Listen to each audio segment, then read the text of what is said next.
The coffee in my mug had gone cold again. It was the third time this week. I'd get about halfway through, then my mind would just drift. It wasn't about anything specific, not a problem at work or a forgotten bill. It was a feeling. A persistent low hum in the back of my soul, like a single piano key held down in a distant room of a silent house. It started last Tuesday. I was stuck in traffic, rain smearing the red brake lights ahead into watery galaxies, and the thought, clear as a bell, cut through the static. Call Anna, my old college roommate. We hadn't spoken in years, not since a vague, unresolved disagreement about nothing and everything. I shook my head.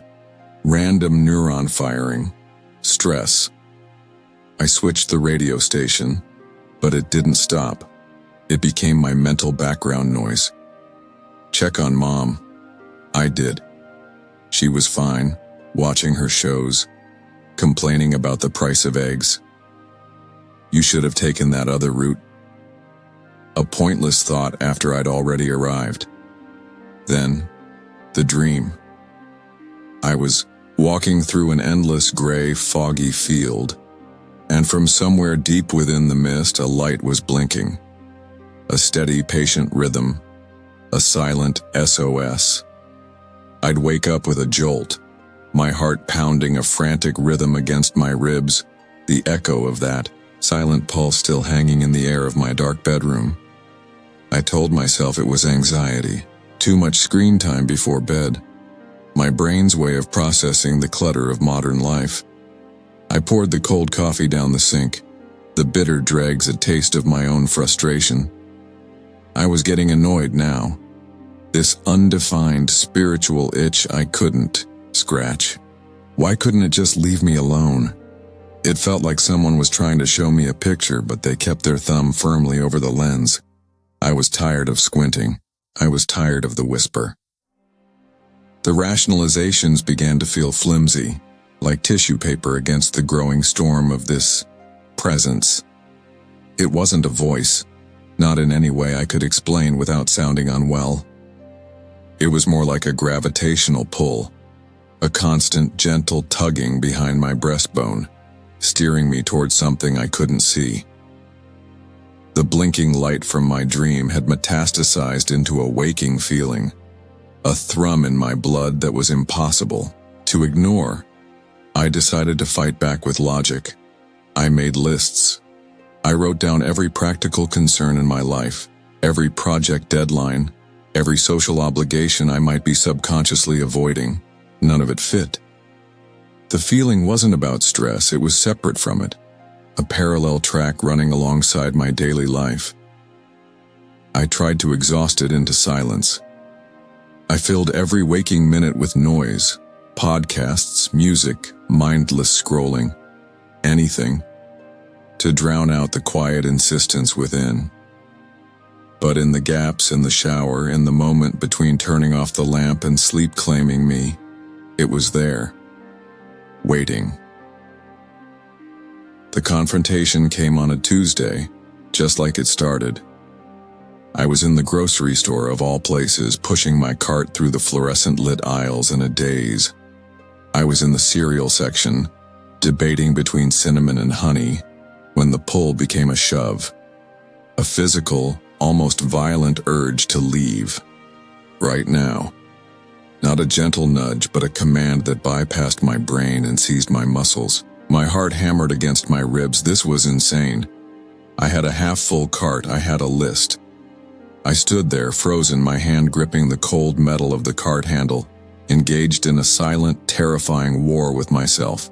One part of me, the sane, rational part, was screaming about unfinished shopping and wasted time. The other part, this new insistent entity, was broadcasting pure, undiluted urgency. Leave. Now. I chose sanity. I took a deep breath, unclenched my hand, and reached for the Honey Nut cereal.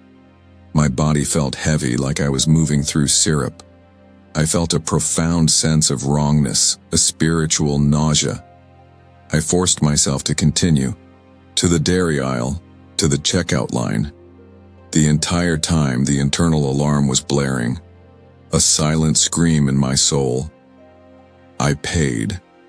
My smile at the cashier a tight, brittle thing.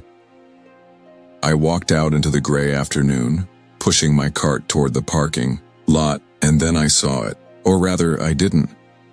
My car, a sensible silver sedan, was right where I parked it. But next to it, a large delivery truck had double parked, obscuring the lane.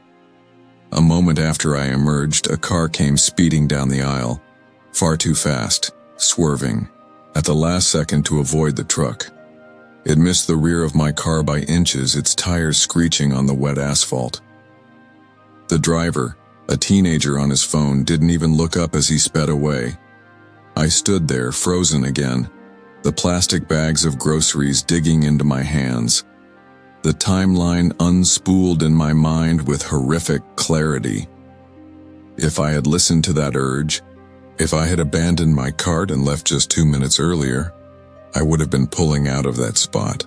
I would have been directly in the path of that car. It wasn't anxiety. It wasn't a random thought. It was a warning. A specific, life-preserving warning.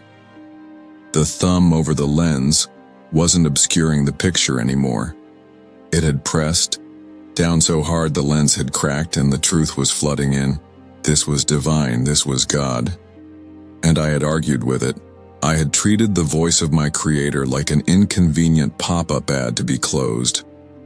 The weight of my own arrogance crashed down on me. He had been trying to protect me, and I, in my supreme confidence, had dismissed him as a glitch in my own programming. The struggle wasn't against a feeling anymore. It was against the staggering, humbling realization that I was known, I was seen, and I was being spoken to. And for days, I had refused to listen. The whisper hadn't given up. It had saved me, despite myself. Now the struggle was internal. The death of my pride and the terrifying, beautiful birth of a new understanding. The groceries sat forgotten in the back seat. I didn't drive home. I drove on autopilot, my hands numb on the wheel, guided by that same pull that now felt less like an intruder and more like a lifeline. It led me not to a church but to an overlook on the edge of town, a place I hadn't been since I was a teenager. The sky was bleeding from gray to a soft orange as the sun began its descent. I turned off the engine, and the silence that rushed in was deafening, but for the first time it wasn't empty. It was full. I didn't know how to pray, not really. My prayers had always been a recitation of wants and worries, a spiritual shopping list tossed toward the heavens. Now words failed me completely. What could I possibly say? Thank you for keeping me from getting hit by a car I was too stubborn to avoid. The gratitude was so immense it was a physical pressure in my chest. So I just sat, and I listened. The sea. Hum was gone. The frantic blink of the light in the fog had ceased. In its place was a resonance, a deep, profound peace that felt like the first true breath after being underwater for days. It wasn't an audible voice, it was a knowing, a download of understanding that settled into my spirit without the need for sound. The message wasn't about the car. That was just the punctuation. The exclamation mark needed to shatter my disbelief. The real message, the one that had been trying to reach me for days, was simpler and far more vast. It was just 2 words impressed upon my soul with the clarity of a diamond. I'm here. It wasn't about giving me a cryptic puzzle to solve or sending me on a grand mission. It was a reintroduction. It was God saying, you have spent your life believing in the concept of me. Now experience the reality of me. I am not a distant supervisor. I am the air you breathe. I am the detail in the chaos. I am the nudge in the grocery store. I am the love that warns and the grace that saves even when you don't cooperate. The revelation was that my intuition was never just mine. It was a shared frequency, a divine Wi-Fi signal I'd been connected to all along, but I'd never stopped the endless scrolling of my own thoughts to notice the connection. He wasn't a micromanager, he was a companion. The purpose of the whisper wasn't to control my life, but to collaborate within it. I thought of Anna, the name that had started it all.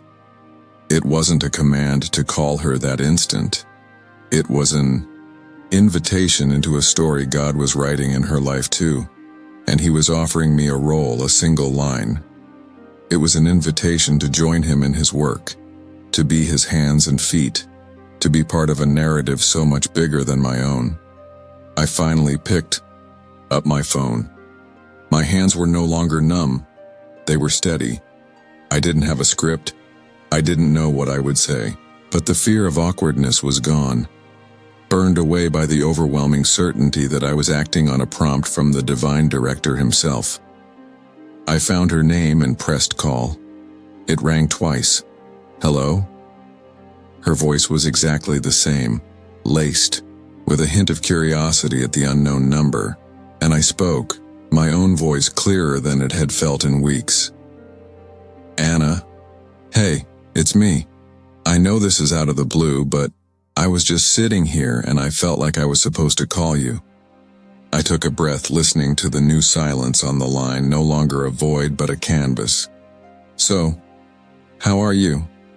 Really?